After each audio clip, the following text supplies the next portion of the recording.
পবিত্র ঈদুল আজহা উদযাপনে টানা 10 দিনের ছুটি কাটিয়ে রাজধানী ঢাকা, চট্টগ্রাম ও খুলনা সহ বিভিন্ন জেলার কর্মস্থলে যোগ দিচ্ছেন শরীয়তপুরের ঘরমুখো মানুষ। ফলে গত শুক্রবার দুপুরের পর থেকেই যাত্রীদের চাপ বেড়েছে শরীয়তপুর বাস স্ট্যান্ডে। অব্যাহতভাবে গতকাল শনিবার ও আজ রবিবারও যাত্রীর চাপ রয়েছে অধিক হারে। যাত্রীর চাপ অধিক হওয়ায় দ্রুত যেতে গণপরিবহনে দাঁড়িয়েও গন্তব্যে যাত্রী হন অনেকেই, কেননা ছুটি শেষ, যোগ দিতে হবে তাদের কর্মস্থলে। শরীয়তপুর বাস স্ট্যান্ড থেকে বাসের সিট পূর্ণ হলেই নির্ধারিত সময়ের আগেই ছেড়ে যাচ্ছে বাস। তারপরেও যাত্রীর তুলনায় যেন পরিবহন রয়েছে কম।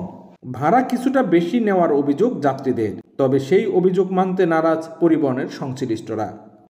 আজকে যেহেতু বন্ধের শেষ দিন, তো সবাই আজকে ঢাকামুখী হচ্ছে, তো এই কারণে বাসে অনেক বেশি প্রেশার হচ্ছে। এই এত গরমের মধ্যে আরও বেশি কষ্ট হচ্ছে। আর তারপর হচ্ছে যে আমাদের এখানে রোড অনেক ন্যারো, তো সব মিলে অনেক ঝামেলা হচ্ছে। আর তো নর্মাল 250 টাকা ভাড়া, এখন 300 টাকা করে ভাড়া নিচ্ছে।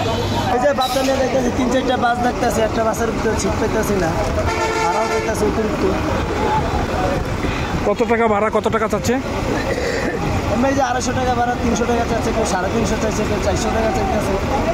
এখানে যে অভিযোগটা যে আপনারা ভাড়া বেশি নিচ্ছেন, এটা কি সঠিক? না, আপনার ভাড়া আমাদের বিআরটিএ যেভাবে ভাড়া নির্ধারণ করে দিচ্ছে, আমরা সেভাবে ঠিক ওইভাবে নিতেছি।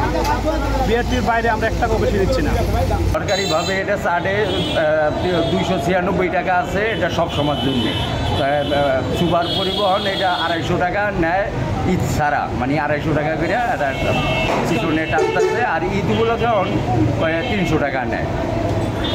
যাত্রীর চাপ বাড়ায় আইন শৃঙ্খলা নিয়ন্ত্রণে কাজ করছে পুলিশ প্রশাসন।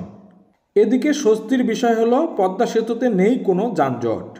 রাজধানী ঢাকায় শরীয়তপুর সহ দক্ষিণাঞ্চলের 21 জেলার যাত্রীরা সহজে ও স্বাচ্ছন্দ্যে 6 থেকে 7 মিনিটেই পদ্মা সেতু দিয়ে পারাপার হচ্ছেন পদ্মা নদী। ঈদ উপলক্ষে গাড়ির সংখ্যা বেশি হওয়ায় টোল আদায় হচ্ছে বেশি। ঈদের আগের দিন টোল আদায় হয়েছে 5,42,00,000 টাকা, আর প্রতিদিন কোটি টাকার উপরে আদায় হচ্ছে টোল, জানিয়েছেন পদ্মা সেতু কর্তৃপক্ষ।